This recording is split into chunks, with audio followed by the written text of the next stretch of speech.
ప్రార్థన చేస్తూ ఉంటే 200 తీసుకెళ్ళా.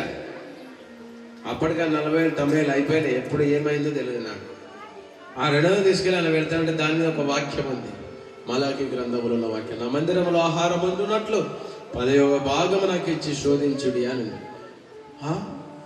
బైబిల్లో ఉందా అసలు ఇది అని పేజీలన్నీ చూసి ఏం చేసినంటే మరి ఆ వాక్యం ఎక్కడుందో వెతికాను, ఉన్నది. వెంటనే నాకు బాగా ఏడుపు వచ్చేసి, నేను ఎంతో పాపిని నాయన, నన్ను క్షమించు, మరి దాసుడు చెప్పిన మాట నేను వినలేదు, ఇక నుంచి నీ వాక్యానుసారంగా వెళ్తానని ఆనాడు తీర్మానం చేసుకున్న పెద్ద పనిలో. ఇప్పుడు కూడా నేను దేవునికి కనుకకేమో, ఇప్పుడు నేను ఏదైనా బయట పని చేసిన దేవునికి ఇవ్వవలసిందే తప్పకుండా. నేనైనా ఇవ్వాలి, సేవకుడు కూడా ఇవ్వాలని సంఖ్యాకాండ 30 అధ్యాయంలో ఉంటుంది. ఎందుకు చెప్తా ఉన్నానంటే, ఈ దరిద్ర స్థితిలో ఉండే ఎంతో మంది ఉంటా ఉన్నారు ప్రభుని నమ్మి, కానీ దేవుని ఆశీర్వాదము పొందుకోవట్లేదు. వాళ్ళు సకల ప్రయత్నాలు చేస్తారు. పాపం ఆదివారం తప్పిస్తూ ఉన్నారు, దశంభాగం ఎగురుతూ ఉన్నారు. ఏది చేసిన వాళ్ళకు మాత్రం ఏం కలగట్లేదు, దీవెన కలగట్లేదు, ఆశీర్వాదం కలగట్లేదు. ఎప్పుడు చూసినా కరువులోనే ఉంటాము. మనం చుట్టాలు బంధువులు వస్తే ఏం చేస్తాము? కూలి చేసిన, ఈ పెద్ద పని చేసినా చిన్న పని చేసినా ఉన్న దాంట్లో ఏం చేస్తాం? మర్యాద చేసి అంతా రెడీ చేసి వాళ్ళని మెప్పించడానికి ప్రయత్నం చేస్తాం. వాడు ఏమైనా దీవిస్తాడా? ఏం కూర అనేది పాడు ముఖం పెట్టుకొని దాంట్లో మసాలా వేస్తే బాగుంటుంది అంటాడు గీటిల్ని, అవునా కాదా? ఇంకొకటి అంటాడు, ఏందా ఊరిక ఫ్రై చేసింది కొంచెం లేదు. ఏమి అన్నట? వాక్యోపదేశము పొందువాడు ఉపదేశించువానికంటే దేవుని సేవకునికి మంచి పదార్థములన్నింటిలో కూడా ఏమి అన్నట? భాగమియ్యవలెను. మోసపోకుడి, దేవుడు వెక్కిరింపబడడు. మనుషుడును ఏమి విత్తును ఆ పంటే కోయను. ఏలయనగా తన శరీరం అలను బట్టి విత్తువాడు తన శరీరమును బట్టి క్షయ పంట కోయను. ఆత్మను బట్టి విత్తువాడు ఆత్మ నుండి నిత్య జీవమును పంటను కోయను. హల్లెలూయా. ఉన్నదా లేదా? వాక్యంలో ఉన్నది. ఇక మన దగ్గరనే ఉంటుంది అంతా. ఆశీర్వాదం పొందాలన్నా మన దగ్గరనే ఉంది. దేవుడిలో బలంగా నిలబడాలి, ఎదగాలన్నా మన దగ్గరనే ఉంది. దేవుడు ఏమి ఇస్తలేడు, నువ్వు దేవునికి ఏమైనా ఇష్టంగా ఇచ్చి. కొందరు ఇస్తారు దేవునికి. ఒక చర్చికి వెళ్ళాను ఆ మధ్య, పేర్లు రాసుకున్నారు, ఇది నేను ఇచ్చాను అని. ఒకడు చికెన్ నుండి తెచ్చి పెడతాడు, ఆడందరికి చెప్తాడు, నేనే తెప్పించింది. నీకు ఎందుకే నోటి దూరం? నాకు అర్థం. మనం 10 మందిని పంపిస్తాడు. మరి చర్చిలో భోజనాలు ఉన్నాయి, పోటీ అయిపోతుంది కదా, దీవెన నీకు కలుగుతుంది కదా. నేనే చేశాను, నేనే తెచ్చాను. ఇక ఎగిరి కొట్టి డప్పు కొడుతుంది. ఈ లోకం మెప్పు కోసము చేసుకుంటుంది, దీవెన పొందకపోతుంది. అవునా కాదా? అవును. అయితే దేవునికి ఇచ్చిన వాడు ఎన్నటికి దరిద్రుడు కాడు. అబ్రాహాము దేవునికి ఇచ్చను, బహుగా ఆశీర్వదించబడింది. కోల్గేట్ కంపెనీ ఉంది. ఆ కంపెనీలో ప్రభు నమ్మిన లేదట. దేవునికి ఆయన ఎంత ఇచ్చేదో తెలుసా? రివర్స్గా ఇచ్చింది ఆయన. ఇక్కడేమో దశంభాగం 10వ తీయాలని చెప్తే ఆయన 90% ఇచ్చాడట. అర్థమైందా? 90. ఈయనకి ఎంత పెద్ద మనసు దేవుడు ఇచ్చిండో నాకు ఆశ్చర్యం కలిగింది. దేవునికి స్తోత్రం. హల్లెలూయా. 9 వంతులు ఇచ్చాడట. అంటే 10వ వంతు ఇక్కడ ఒక వంతు తగ్గలేదు. 1000 వంతు ఇవ్వాలంటే 100 ఆయన దగ్గర ఉంచుకొని 900 ఇచ్చిండట దేవునికి. ఇప్పుడు ఎవడు దోవని అదే దోవాల్సి వస్తా ఉంది. అట్లా చేస్తాడు దేవుడు. ఫస్ట్ ఏం కనబడదు నీ ముందు, నీ పరిస్థితులు నీకు కనబడతాయి, నీ ఇరుకు నీకు కనబడుతుంది, నీ సమస్యలు నీకు కనబడతా ఉంటాయి. కానీ దేవుని వాక్యం కూడా నీ ముందుకు వస్తూ ఉంటుంది, దేవుని మాటలు నీకు గుర్తొస్తూ ఉంటాయి. దాన్ని అధిగమించి ముందుకు వెళ్ళొద్దు, ఆశీర్వాదాన్ని పోగొట్టుకుంటాం. కాబట్టి దేవుడు చెప్పిన మాటల ప్రకారం ఏం చేయాలంట? నడుచుకోవాలి. కరువు దినాల్లో కూడా నీకు వచ్చినప్పుడు దేవునికి చేస్తే సారపతి విధవరాల్ని పోషించినట్టుగా నేను పోషిస్తాను. అబ్రాహామును దీవించబడాలంటే అన్నిటిలో దేవునికి భాగమిచ్చనని ఉన్నది. అలాగ దీవించబడతావు. మరి సామెతల గ్రంథములో నీ రాబడి అంతటిలో దేవునికి భాగం ఇవ్వవలను, అదే 10వ భాగం. మరి ఇక్కడ కొరింథీ రాసిన పత్రికలో నువ్వు ఎంత ఎదిగితే ఇంకా అక్కడ ఎక్కువ అని చెప్తా ఉన్నాడు. 10వ భాగం కాదు, లిమిట్ లేదు, ఇంకా పెంచొచ్చు అని కూడా అని అర్థం. అక్కడ ఇక గలతీ పత్రిక వస్తే ఉపదేశము చేయవాడు ఉపదేశం పొందువాడు ఏం చేయాలంటే ఉపదేశించేవానికి అన్నింటిలో భాగమీయం. ఇదే మాట యేసయ్యను అడిగినాడు. ఇదే మాట అడిగితే యేసుప్రభు అన్నాడు, వాటిని బంద్ చేయని చెప్పలేదు. కొందరు తప్పుడు బోధ చేస్తారు. వాటిని మానక వీటిని చేయుడి అని ఉన్నది. అంటే పాపములు దశమ ఇవన్నీ మానక ఈ యొక్క దేవుని ఆజ్ఞలు పాపాన్ని కూడా చేయకుండా మీరు నిలబడండి అన్నాడు. దేవునికి స్తోత్రం, హల్లెలూయా.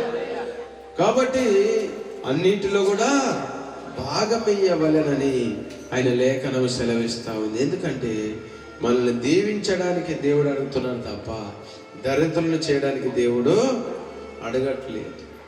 నువ్వు దీవించబడ్డది ఎలా తెలియాలి మరి నీకు? నీ దేవునికి ఇచ్చాను, ఆయన నాకు ఇచ్చాడు, నేను ఇది ఇచ్చాను దేవునికి, ఆయన నాకు ఇది ఇచ్చాడు చెప్పుకోవడానికి నీకు ఒక సాక్ష్యం కావాలి. అందుకనే ఆయన అడుగుతా ఉన్నాడు. అయితే ఇంకొక వాక్యం చూద్దాం. అందుకే అందరు దొంగతనం చేస్తా ఉన్నారు అంటాడు ఇక్కడ. మలాకి గ్రంథము తీయండి. మలాకి గ్రంథం 3వ అధ్యాయము 8వ వచనం నుంచి చదువుకుందాం. మానవుడు దేవుని యొద్ద దొంగిలునా అయితే అదే చూసారా, దేవుడు ఏమంటా ఉన్నాడు? మానవుడు దేవుని యొద్ద దొంగిలని మానవుడు అంటుంటే, అయితే దేవుడు అంటా ఉన్నాడు, మీరు నా యొద్ద దొంగిలితిరి. దేని విషయంలో మేము నీ యొద్ద దొంగిలితమని మీరు అందరూ అంటారు. అయితే 10వ భాగము ప్రతిష్టార్పణలు ఇయ్యక దొంగిలితిరి. చూసినారు ఏం చేస్తున్నారు? ఇవన్నీ అని వాళ్ళు దొంగతనం చేస్తా ఉన్నారట. కొందరు టెక్నిక్ వేరే ఉంటుంది, మళ్ళీ కొందరు టెక్నిక్ ఏముంటుంది వేరే. ఇప్పుడు వీళ్ళు దొంగలా మంచోళ్ళా చెప్పండి? మనుషుల దగ్గర దొంగతనం చేస్తే అదేమో, కానీ దేవుని దగ్గరనే దొంగతనం చేస్తే దేవుని ఎలాగొస్తుందండి? అందుకే నా యొద్ద మీరు దొంగిల్లుచున్నారు అంటారు. ఈ జనులందరూ నా యొద్ద దొంగిల్లుచునే ఉన్నారు, మీరు శాపగ్రాసులై ఉన్నారు. ఈయన వాళ్ళు ఏమైతా ఉన్నారు? శాపం వస్తుంది. బండి కిరాయి వెళ్ళదు, కిస్తీ వెళ్ళదు, తిండికి వెళ్ళదు, రూమ్ కిరాయి వెళ్ళదు, తినడానికి ఉండదు, ఒకసారి పైసలన్నీ కూడా మాయం. ఇప్పుడు ఏమైంది? జీవితము శాపగ్రస్తమైపోతా ఉన్నది. ఎందుకంటే దేవుని యొద్ద నువ్వు దొంగతనము చేయడం వలన మన కొంతమంది కుటుంబాలు ఏమైతా ఉన్నాయట? శాపగ్రస్తముగా మారుతా ఉన్నవి. ఆ మధ్య ఆయన వచ్చాడు నా దగ్గరికి, ఈ గోవిందపురం నుండి. ఇక్కడ కూర్చున్నాను. మందిరం కట్టపోయావా అన్నాడు. డబ్బు లేదండి అన్నాడు. అదేంది అని చెప్తా ఉన్నాడు. మా మందిరం 5 కోట్లతో కట్టాము అన్నాడు. చాలా సంతోషం అని చెప్పాను. ఎవరు ఇచ్చారని అడిగాను. మేమే మనిషి కింద తీసుకునే దేవుని సన్నిధిని నిర్మాణము చేశాం. నా వంతుకి ఇది చేశాను, నా వంతుకి ఆయన అన్నీ చెప్తా ఉన్నాడు. ఎందుకు చెప్తా ఉన్నాడు? ఎందుకు ఇచ్చాడు? ఆయనే దీవించబడాలని. ఎట్లా దీవించబడతాం ఇక్కడ ఉంటుంది మొత్తము. కాబట్టి దొంగతనము మానేయండి. దేవుని దగ్గర ఏం మానేయాలి? దొంగతనం. నీ దగ్గర 1000 రూపాయలు వస్తాయి, 5000 వస్తాయి, అర్జెంట్ 5000 ఉంటాయి. అప్పుడు మనకు ఇయ్యాలో ఏదో కిస్తీ కట్టాలో ఉంటుంది. అప్పుడు ఇంకొక పరీక్ష జరుగుతుంది. ఆయనను దేవునికి మొదటగా అర్పణముగా దేవునికి ఇచ్చినట్లయితే విధవరాలు పోషించినట్టు, అబ్రాహామును దీవించినట్లు పోషిస్తాడు, దీవిస్తాడు. ఈ 10వ భాగం దొంగతనం చేస్తే ఎంతమంది ఉన్నారో చేయలే పని ఏమనను, కానీ మీరే ఆలోచించుకోండి. దేవునికి స్తోత్రం, హల్లెలూయా. కాబట్టి దేవుని యొక్క సన్నిధిలో దొంగలుగా ఉండకూడదు, పరిశుద్ధులుగా ఉండాలని ఆయన లేఖనము సెలవిస్తూ ఉంది. వాక్యానికి విరోధమైన జీవితం మనము జీవించకూడదు. యాకోబు పత్రికలో అంటాడు, ఒక ఆజ్ఞ తప్పిపోయినను అన్ని ఆజ్ఞలు తప్పిపోయినట్టే అంటాడు. వింటున్నారా? ఇది ఒకటే కదా ప్రభు అంటే, ఒకటి తప్పినను నువ్వు అన్ని తప్పినట్టే అని రాయబడినది అక్కడ. మరి నీ జీవితం ఎలా ఉంది? ఎన్ని సంవత్సరాలు ప్రభు ఉన్నాను? ఎంతకాలం నుంచి పని చేస్తా ఉన్నావు? ఎంతకాలం నుంచి చేస్తా ఉన్నావు కూలీ నాలి ఏదైనా? కానీ దేవుని యొక్క సన్నిధిని, దేవునికి వచ్చేటిది ఏం చేస్తా ఉన్నారు మనుషులు? కొందరు దొంగతనం చేస్తా ఉన్నారు కాబట్టి వారికి దీవెన రాలేకపోతా ఉంది. అందుకని అంటా ఉన్నాడు, మరి నా మందిరములో ఆహారం ఉండునట్లు 10వ వచనం, 10వ భాగమంతయు మీరు నా యొద్దకు, నా మందిరపు నిధిలోనికి తీసుకొని రండి. దీన్ని చేసి నన్ను శోధించిన ఎడలా నేను ఆకాశ వాకిళ్లను విప్పి పట్టజాలనంత విస్తారముగా దీవెనలకు భరించెదనని సైన్యములకు అధిపతియగు యెహోవా సెలవిచ్చుచున్నాడు. చాలు. ఏమంటా ఉన్నాడు? నా మందిరములోనికి ఏం తీసుకురా అంటుండో? 10వ భాగము తీసుకొచ్చి, 10వ భాగమంతయు మీరు నా మందిరపు నిధిలోనికి తీసుకొని రండి. దీని చేసి మీరు నన్ను శోధించినలా ఆకాశ వాక్యులను విప్పి పట్టజాలంత విస్తారమైన దీవెనలు కుమ్మరించదాన్ని. ఇది మనకు కనబడదు. దేవునికి ఇస్తూ ముందుకు వెళ్తున్నప్పుడల్లా ఇంకొక స్టెప్కి వెళ్తావు నువ్వు. నీ స్టేజ్ పెరిగిపోతుంది, నీ బిజినెస్ అభివృద్ధి అవుతుంది, నీ కూలి పని అభివృద్ధి అవుతుంది. నువ్వు కొట్టే కష్టమే దేవుడు అభివృద్ధి చేస్తాడు. అందరు జీరో అవుతారు, నీకే పని వస్తా.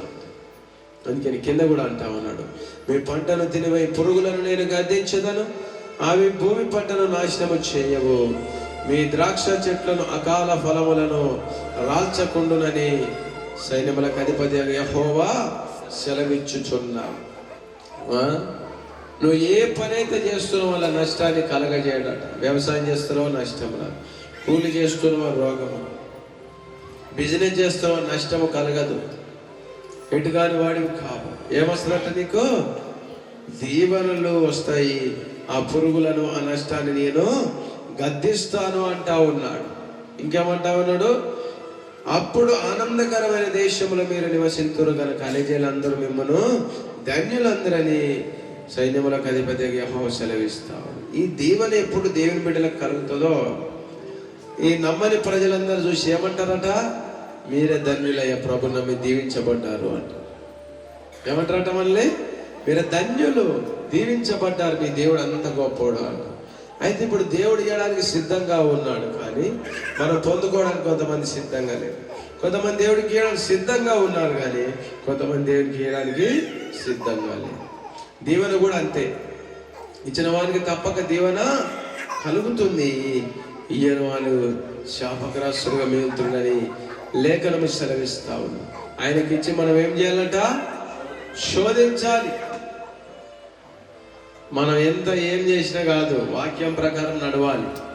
దేవుడు అంటాడు, ఏ సనగా మీటింగ్కి వెళ్ళావా, ఎబ్రోని మీటింగ్కి వెళ్ళావా, ఇంకెక్కడికి వెళ్ళావా అని అడగడు. వెళ్ళడం మంచిది, అవకాశం ఉంటే వెళ్ళండి, కానీ వాక్యానుసారంగా లేని జీవితము నువ్వు ఎక్కడికి వెళ్ళినా అది ఆశీర్వాదం మనము పొందుకోలేము. ఎందుకంటే వాక్యానికి భిన్నముగా మనము ఉన్నాం. అందుకనే నీకు కరువు వచ్చిన, నీ దగ్గర డబ్బులు లేనట్టయినా దేవుని మరవకూడదు. ఎందుకంటే ఆయన నిన్ను మర్చిపోవట్లేదు. అబ్రాహామును దీవించబడ్డాడు, ఎందుకంటే ఆయన వాక్యానుసారంగా నడిచినాడు, పాపాన్ని విడిచిపెట్టినాడు, ఆచారాలను విడిచిపెట్టినాడు. ఆయన దగ్గరికి వచ్చిన షాలేము రాజుకి ఏమిచ్చినాడు? అన్నిట్లో భాగం ఇచ్చాను. సారపతి విధవరాలు ఏమిచ్చినది? కరువు దినములో దేవుని మాటకు లోబడి తన దాసుడు చెప్పినది చేసి మొదట అప్పనము ఆయనకు తెచ్చి ఇచ్చింది. మనం అక్కడుంటే ఏం చేస్తాం? మాకే లేదు, నీకేడిస్తామయ్యా, వెళ్ళిపా అంటామా? మాకే లేదు పాస్టర్, ఇప్పుడు వచ్చాడైంది బాబు నువ్వు. ఒకవేళ ఇంకొకటి తిండిపోతాడు అయితే తిని వచ్చి చెప్తాడు బయటకు వచ్చి, అది చేస్తుంటే మాడిపోయిన రొట్టెలు ఇక నీకేడిచ్చేదంటే నువ్వు కూడా మాడిపోయినట్టుగానే అవుతావు, ఆశీర్వాదం మన మీదకి రాదు. కానీ ఆమె అట్లా చేయలేదు. కరువు దినములో కూడా దేవుని మాటకి ఏమైందట? లోబడి దేవునికి ఏది అన్నది ఆమె ఇచ్చిన. అప్పుడు ఆ కరువు దినములన్నీ కూడా పిండి ఒడవలేదు, నూనె అయిపోలేదు. నేను డబ్బు వస్తుంది అయిపోతుందా? దేవునికి ఇచ్చేది నువ్వు దొంగతనం చేస్తా ఉన్నావు కాబట్టి నీ దగ్గర రూపాయి కనబడట్లేదు. అందుకని దేవుడు అంటున్నాడు, నా యొద్ద దొంగతనం చేస్తావు, ఆ దొంగతనాలు మానండి, బయట చేసే దొంగతనాలు మానేయండి. దేవుని సన్నిధిలో దొంగిలే ఆలోచనలు మీకున్న మానేయండి, విడిచిపెట్టండి. అప్పుడు దీవెనలు కలుగుతాయి. అప్పుడు అన్ని జనాలందరూ చూసి మనల్ని బట్టి సాక్ష్యం చెప్తా ఉంటారు. వాళ్ళు ఇలా దీవించబడ్డారు, వీళ్ళు ఇలా దీవించబడ్డారు అంట. మనం ఎంత కష్టం చేసి ప్రాకులాడి దేవుని మందిరాన్ని ఎగ్గొట్టి ఇవాళ ఎంత మందిరాలే పోయిరు అందరు. ఏమొస్తుంది? వీళ్ళు సంపాదిస్తారు, 1,00,000 వస్తుంది ఈరోజు, ఇంకా ఉన్నది కూడా కొట్టుకొని పోతుంది.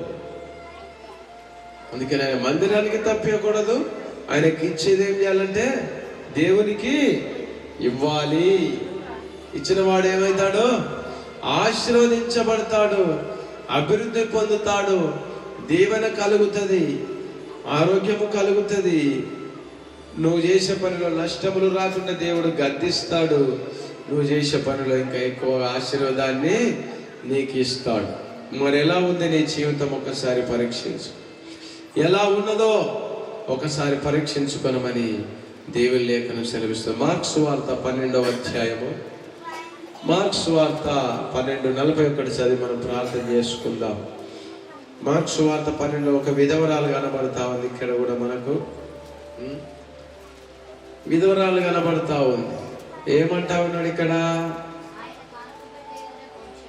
ఎక్కడ కూర్చుండినే మన కానుక పెట్టి ఎందుకు పెట్టాలంటే దేవుడే అప్పుడే చెప్పాడు అనమాట. దేవునికి స్తోత్రం, హల్లెలూయా. 12వ అధ్యాయం 40 చదువు. ఆయన కానుక పెట్టె యొద్ద కూర్చుండి జన సమూహం ఆ కానుక పెట్టెలో డబ్బులు వేయట చూచుచుండేను. ఎవడైనా దండులోనికి పోయేవాడు తన సొంత సొమ్మును పెట్టి దండులోనికి వెళ్ళి కొలువు చేస్తాడా అంటాడు. ఎవడైనా చేస్తాడా? ఎవడు చేయడు. ఈ విధవరాలు ఏం చేసిందంటే కానుక పెట్టి కాడ కూర్చున్నట్టు ఎవరు ఎంత ఎత్తామని చూస్తున్నట్టు యేసయ్య. యేసుప్రభు చూస్తాడు మన వేసేది కూడా. నీ డబ్బు సరిగా నేను వాడకపోతే నన్ను కూడా అడుగుతాడు. ఇచ్చిన కానుకలన్నీ దొబ్బి తిన్నావని నన్ను కూడా అంటాడు. నేను సరిగా వాడి, పరిచర్యకు వాడి, భోజనాలకు వాడి, కరపత్రాలకు వాడితే నన్ను అయితే ఏమన్నాడు. నేనైతే దానికే వాడుతున్నాను. కొద్దిగా వచ్చినా కూడా దానికి ఇంకా కలుపుకొని దేవుని కృపను బట్టి వాడుతూ ఉన్నాను. అయితే నేను వేసే కానుకలను ఏం చూస్తున్నానట? చూస్తావు. ధనవంతులందరూ వస్తావురట లైన్లో. వాళ్ళు ఏం చేసినట్టు చిల్లర మార్చుకొని వచ్చినట. ఏం చేసిందో? చిల్లర 100 రూపాయల నోటే హే, 500 भी है, 1000 भी है. 1000 ఉంది, 500 ఉంది, 100 ఉంది, 50 ఉంది. నన్ను ఏం చేసినారు? సగం చేసి కత్తిరించారు అన్నమాట. షాపుకు పోయి ఆ షాప్ కూడా అసలే అయ్యాడు. ఆయన చిల్లరయ్యా అంటారు. మళ్ళీ ఆదివారం నాడు ఎప్పుడు కూడా వీళ్ళు చిల్లర అడగారు. అడుగుతారా? దేవుని కాడికి వస్తారుగా చిల్లర. అందుకే మరి చిల్లర బతుకు. ఏ బతుకు మనది? వీళ్ళందరూ కూడా మార్చుకొని వచ్చేసారట. ఈ దరిద్రము అన్ని సంఘాలలో చుట్టుకొని ఉన్నది, అన్ని సంఘాలలో వెంటాడుతున్నది, అన్ని సంఘాలలో భయంకరమైన నష్టాలు కలుగుతున్నారు దేవుని నమ్ముకున్న ప్రజలు. ఎందుకంటే ఈ మార్చడం ఎప్పుడు మొదలు పెట్టారో. అందుకే ఇందాకేమన్నాడు? ఎంత విత్తుతావో అంత కోస్తావో అన్నాడు. నువ్వు విత్తదాన్ని బట్టి దేవుని పరిచయం ఎంత జరుగుతుందో గంతే దీవెన వస్తుంది నీకు, ఎక్కువ రాదు.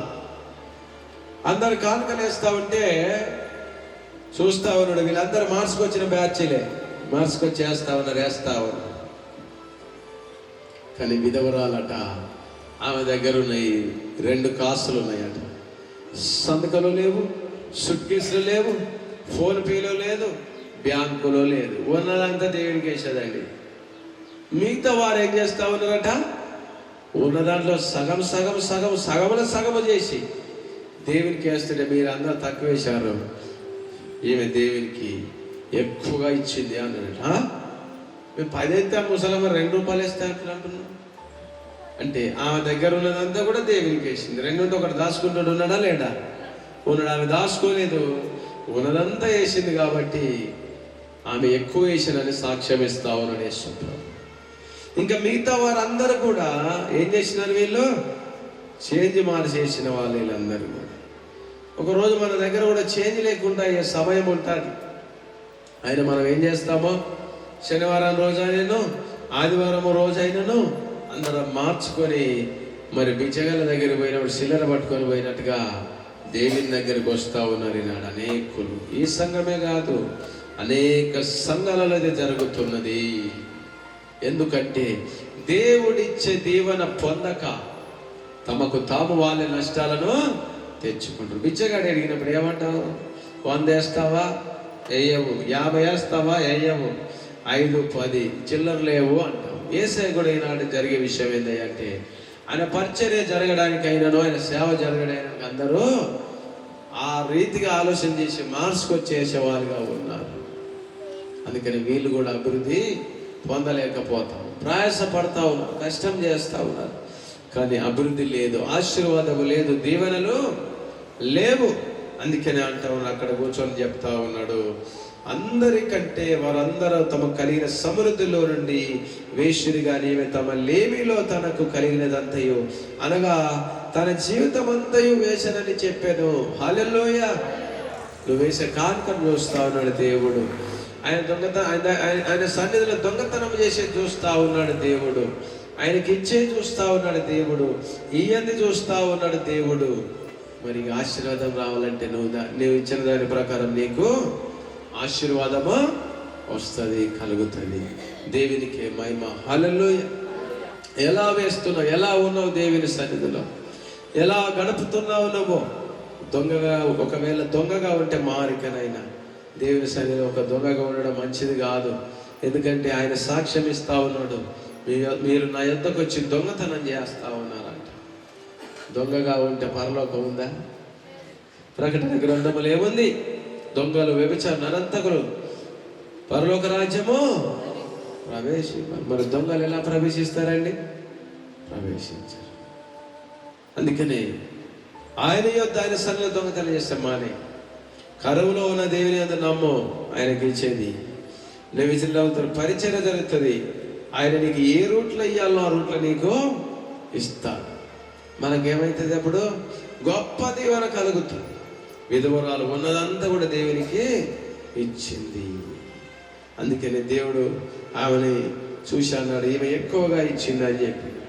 ఇంకా మిగతా వాళ్ళేమో ఉన్న దాంట్లో కొద్దిగా వేశారంట. ఏమేశారు? దేవునికి ఉన్న దాంట్లో కొద్దిగా వేసినారు. అందుకని కొద్దిగా వేసిన కొద్ది దీవెన, ఎక్కువ వేసినోడికి ఎక్కువ దీవెన. మార్చుడు అలవాట్లు మార్చుకుంటే మంచిది. మీకు అప్పగిస్తున్నా, నేను బలవంతం కాదు, గద్దించి చెప్పడం కాదు, కానీ మార్చుకునే అలవాట్లు ఉంటే మార్చుకోకండి, మార్చుకోండి.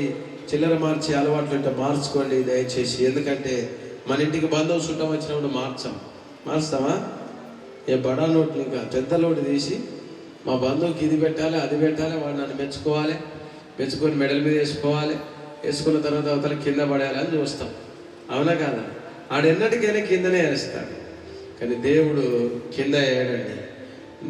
నేల నుండి దరిద్రం లేవనెత్తి, పెంటకుప్పల నుంచి దరిద్రం లేవనెత్తుతారని కీర్తన 113 అంటా ఉన్నాడు.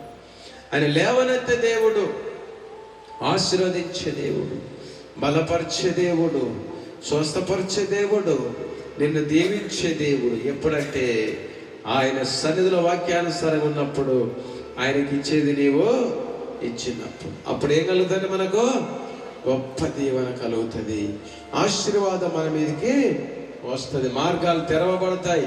అన్యునికి జరగంది మనకు జరుగుతుంది, వాళ్ళకు దొరకని పని మనకు వస్తుంది. ఇది ఆశ్చర్యం అన్నమాట. ఎందుకంటే ఇది దేవుని చేతుల్లో ఉన్నది కాబట్టి ఆయన చేయగలడు, ఇంకెవ్వరూ చేయలేరు. అందుకని ఆయన కానుక పెట్టే ఎదుట కూర్చుండి జన సమూహములో ఆ కానుక పెట్టెలో డబ్బులు వేయట చూచుండెను. ధనవంతులైన వారు అనేకులు అందులో విశేషముగా సొమ్ము వేశారు. ఉన్న దాంట్లో కొంచెం వేసిన ధనవంతులు. దేవుడు ఏం చూస్తా ఉన్నాడు? వేసేది చూస్తాం, ఇచ్చింది చూస్తాం. మందిరంలో పేరు రాసుకున్నాం, ఇందాక సగం చెప్పి అయిపోయాడు. ఫ్యాన్ల మీద పేరు రాసుకున్నాం. మొన్న మొండ్రాయికి వెళ్ళాను, ఆడ బాక్స్ మీద పేరు రాసుకున్నాడు ఒకడు. ఇది నేను ఇచ్చిన ఫలాని ఫలాని ఫలాని ఫలాని. పేరు రాసుకున్నావా? ఆశీర్వాదం రాదు. ఇచ్చి డ్రమ్ము మోగించావా? ఏం రాదు, ఆశీర్వాదం రాదు. అదేదో కానీ అందరూ మనుషుల మెప్పు కోరుతున్నారు, కానీ దేవుని మెప్పుని కోరట్లేదు. ఇదే దయ్యపు మనసు అని కూడా చెప్పుకోవచ్చు. దయ్యం ఏం చేస్తారంటే మంచిగా నిద్రపోతుంది మందిరానికి వచ్చి. అవునా కాదా? గట్టిగా చప్పట్లు కొట్ట. హల్లెలూయా. ఏం చేస్తాడు? అదే నిద్రపోతుంది. వచ్చిందా లేదా? గూని స్త్రీతో వస్తే దయ్యం 18 ఏళ్ల నుంచి ఉందట ఆమె మీద దయ్యం. ఆయన మందిరానికి తప్పకుండా వస్తుందట దయ్యం. ఆయన కరెక్ట్ టైంకి వస్తుందట దయ్యం. వచ్చి ఏం చేసిందట, వంగిందట. యేసుప్రభు గద్దించినట, బయటికి పో అన్నాడట. అంటే అప్పుడు పోయిందట. తీసుకొచ్చింది ఎవరు? మనుషులే. అది డైరెక్ట్గా ఏం రాదు. వస్తుందా? రాదు. నాతో రావా, నాతో వస్తాలే, మరి ఏం చేస్తా, నువ్వంటేనే నాకు ఇష్టం కదా. ఎందుకంటే దేవునికి వ్యతిరేకమైన పనులు చేసిన వాడు దానికి ఇష్టం. అందుకనే దయ్యపు మనసు కలిగి ఉండకండి, దేవునికి ఇచ్చేది ఇవ్వండి, దీవెన పొందుకోండి. ఒకసారి చూద్దాం, ఇది ఒకసారి పని చేయి.